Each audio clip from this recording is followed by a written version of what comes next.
ವೀಕ್ಷಕರೇ, ಅನುದಿನ ಸುದ್ದಿಜಾಲ. ನಾನು ಅನನ್ಯ ಎಸ್ ಭಾರದ್ವಾಜ್.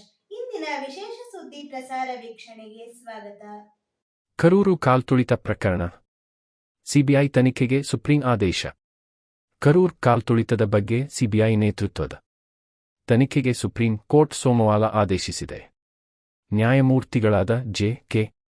ಮಹೇಶ್ವರಿ ಮತ್ತು ಎನ್.ವಿ.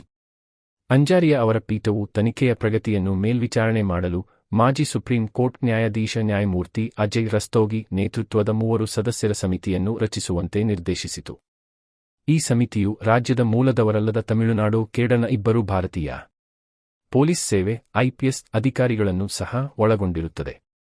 ನಿಷ್ಪಕ್ಷಪಾತ ತನಿಖೆ ಪ್ರತಿಯೊಬ್ಬ ನಾಗರಿಕನ ಹಕ್ಕು ಎಂದು ನ್ಯಾಯಾಲಯ ಗಮನಿಸಿತು, ಆದರೆ ಈ ವಿಷಯವು ನಾಗರಿಕರ ಮೂಲಭೂತ ಹಕ್ಕುಗಳನ್ನು ಒಳಗೊಂಡಿದೆ ಎಂದು ಗಮನಿಸಿತು.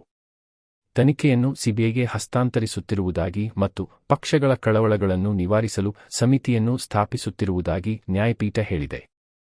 ಸೆಪ್ಟೆಂಬರ್ 27ರಂದು ನಟ ವಿಜಯ್ ಅವರ ರಾಜಕೀಯ ಸಂಘಟನೆಯಾದ ತಮಿಳಗ ವೆಟ್ರಿ ಕಳಗಂ ಟಿವಿಕೆ ಆಯೋಜಿಸಿದ್ದ ರ್ಯಾಲಿಯ ಸಂದರ್ಭದಲ್ಲಿ ಸಂಭವಿಸಿದ ಕಾಲ್ತುಳಿತದ ಘಟನೆಯಲ್ಲಿ 41 ಜನರು ಸಾವನ್ನಪ್ಪಿದ್ದರು. ಇದರ ನಂತರ ಎಸ್ಐಟಿ ರಚನೆಗೆ ಮದ್ರಾಸ್ ಹೈಕೋರ್ಟ್ ನೀಡಿದ್ದ ಆದೇಶವನ್ನು ಪ್ರಶ್ನಿಸಿ ಟಿವಿಕೆ ಪಕ್ಷ ಸಲ್ಲಿಸಿದ್ದ ಅರ್ಜಿಯ ವಿಚಾರಣೆಯನ್ನು ಅಕ್ಟೋಬರ್ 10ರಂದು ನಡೆಸಿದ್ದ ಪೀಠ ಆದೇಶವನ್ನು ಕಾಯ್ದಿರಿಸಿತ್ತು. Even the states were parties in some of the other petitions. We, of course, only filed one petition. And it was not our specific prayer to be, for the investigation to be turned over to the CBI, but we had requested the SIT and we had also requested that it be led by a retired Supreme Court justice. And of course, the, division bench is very kindly also taken on the onus of monitoring it themselves, because at any given point they've given us the liberty to move. Should we think that the investigation is not. Bharat Canada ಸಂಬಂಧಗಳ ಪುನರ್ನಿರ್ಮಿಸಲು ಮಾರ್ಗಸೂಚಿಗೆ ಒಪ್ಪಿಗೆ. ಉತ್ತರ ಅಮೆರಿಕಾದ ದೇಶದಲ್ಲಿ ಖಲಿಸ್ತಾನಿ ಸಿಖ್ ಉಗ್ರನ ಹತ್ಯೆಯ ನಂತರದ ಉದ್ವಿಗ್ನತೆಯಿಂದ ಹೊರಬಂದು ದ್ವಿಪಕ್ಷೀಯ ಸಂಬಂಧಗಳನ್ನು ಪುನರ್ನಿರ್ಮಿಸಲು ಭಾರತ ಮತ್ತು ಕೆನಡಾ ಸೋಮವಾರ ಹೊಸ ಮಾರ್ಗಸೂಚಿಯನ್ನು ಒಪ್ಪಿಕೊಂಡಿವೆ. ಮಹತ್ವಾಕಾಂಕ್ಷೆಯ ಮಾರ್ಗಸೂಚಿ ಯುಎ ವ್ಯಾಪಾರ, ಹೂಡಿಕೆ, ಕೃಷಿ, ವಿಜ್ಞಾನ ಮತ್ತು ತಂತ್ರಜ್ಞಾನ, ನಾಗರಿಕ ಪರಮಾಣು ಸಹಯೋಗ, ಕೃತಕ ಬುದ್ಧಿಮತ್ತೆ, ನಿರ್ಣಾಯಕ ಖನಿಜಗಳು ಮತ್ತು ಇಂಧನ ಸೇರಿದಂತೆ ವಿವಿಧ ಕ್ಷೇತ್ರಗಳಲ್ಲಿ ಸಹಕಾರವನ್ನು ಮುನ್ನಡೆಸುವ ಗುರಿಯನ್ನು ಹೊಂದಿದೆ ಎಂದು ವಿದೇಶಾಂಗ ಸಚಿವ ಎಸ್ ಜೈಶಂಕರ್ ಮತ್ತು ಕೆನಡಾದ ವಿದೇಶಾಂಗ ಸಚಿವೆ ಅನಿತಾ ಆನಂದ್ ನವದೆಹಲಿಯಲ್ಲಿ ಭೇಟಿಯಾದ ನಂತರ ಹೇಳಿದರು. ಸಭೆಯಲ್ಲಿ ತಮ್ಮ ಆರಂಭಿಕ ಭಾಷಣದಲ್ಲಿ ಜೈಶಂಕರ್ ಕೆನಡಾದಲ್ಲಿ ಭಾರತದ ವಿರುದ್ಧ ಖಲಿಸ್ತಾನಿ ಸಿಖ್ ಉಗ್ರಗಾಮಿಗಳು ನಡೆಸುತ್ತಿರುವ ಪ್ರತ್ಯೇಕತಾವಾದಿ ಅಭಿಯಾನದ ಬಗ್ಗೆ ಭಾರತದ ಕಳವಳಗಳನ್ನು ನೇರವಾಗಿ ಉಲ್ಲೇಖಿಸುವುದನ್ನು ತಪ್ಪಿಸಿದರು. This joint statement will discuss our mutual plans for re-engagement. It will inform Canadians and Indians alike that we are collectively committed to advancing this relationship now and in the long term, particularly when it comes to our mutual priorities in the Indo-Pacific. So with that, Dhanyavad. Thank you so much again. We look forward to the conversation. ಮುಖ್ಯಮಂತ್ರಿ ಔತಣಕೂಟ, ಸರ್ಕಾರದ ಕಾರ್ಯಕ್ಷಮತೆ ಅವಲೋಕನ.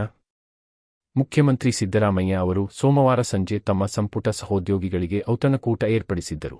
ಅಲ್ಲಿ ಅವರು ತಮ್ಮ ಸರ್ಕಾರದ ಕಾರ್ಯಕ್ಷಮತೆಯನ್ನು ಅನೌಪಚಾರಿಕವಾಗಿ ಅವಲೋಕಿಸಿದ್ದಾರೆ ಎಂದು ಹೇಳಲಾಗಿದೆ. ಉಪಮುಖ್ಯಮಂತ್ರಿ DK.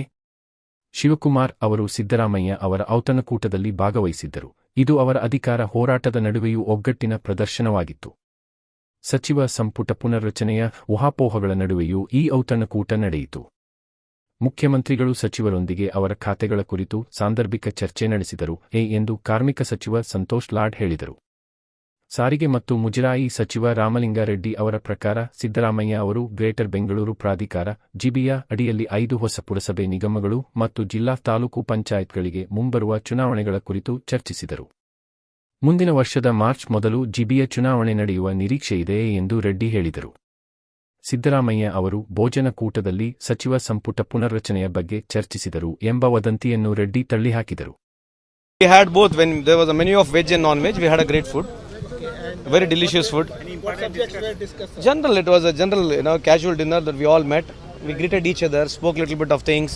Everybody had some fun. They had some things to issue to speak, and somebody wanted to speak personally to CM. It was general, casual dinner. Regarding BBMP elections and ZPTP elections, only agenda is elections. for Bangalore people's BBMP, rural ZPTP elections.